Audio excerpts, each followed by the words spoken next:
Well, hey, good morning, everybody. It's Nugget of Truth Time with Pastor Matt. Got the sign right there. And real quick, just a reminder, somebody asked me the other day, where do you get what's with the little brown notebook? And it's just a reminder, if you don't know, years ago, probably 10 years ago, I realized that I was not remembering everything that I wanted to remember. And I've been in church my whole life, and I've sat through a lot of great sermons and teachings and Bible studies and read some books, and I didn't write anything down. So I started writing things down in this notebook, and so that's what we're using for our nuggets of truth. This morning's nugget is number 45 already, and this also came from a Larry Osborne book called The Contrarian's Guide to Knowing God. I think something like that. I think this is from Larry Osborne's book. Nugget of Truth number 45. High places principle. We all have spiritual blind spots where we do not recognize our sin, our weakness, and our idols of the heart. We are responsible for ours when we become aware of them. So in the Old Testament, there were high places that were turned into altars, and they were supposed to be destroyed, and some of them were, and some of them weren't. But the point is this. Sometimes we're not aware of the high places in our life. We're not aware of the things that are not right with God. And in the Old Testament, those things were supposed to be destroyed, if I remember the story correctly.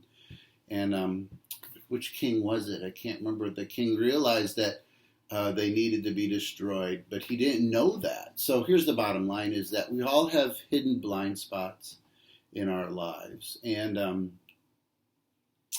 that's the thing. The two tricky things about life are you don't know when you're being deceived. The nature of deception is you just don't know that you're being deceived. No one ever says, yep, I'm really being deceived. When you're deceived, you think you're doing right.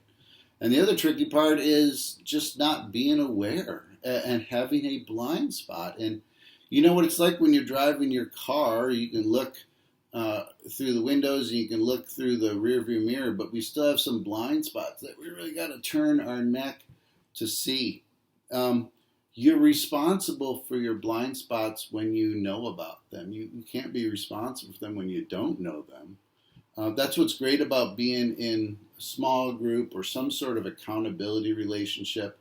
If you're in a relationship where somebody has the courage and the permission to point out a blind spot, that's a great thing, but not too many of us have voluntarily put ourselves in that place. So that's the tricky part, is how do we discover our blind spots? And trust me, we all have them. They're all there. And when they get pointed out, it's always not always a great moment. So I guess my prayer for the weekend, it's Friday, is in the coming days, you might think, what are my blind spots? Just being aware that you might have some, that you do. If you could work up the courage to ask somebody, or when somebody starts to point out something and if you react, why do you react so negatively to something? It might be a clue that there's a blind spot that's there. So again, and the other thing is, people don't know their blind spots. If you don't know yours, they don't know theirs.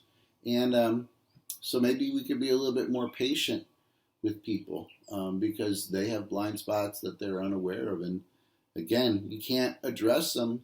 You can't change to fix those things if you're not aware of them. So, all right, so beware. There are blind spots, high places in our life that need to be addressed and torn down like those Old Testament idols. So, all right, thanks so much. Have a great weekend. Take care. God bless. Bye-bye.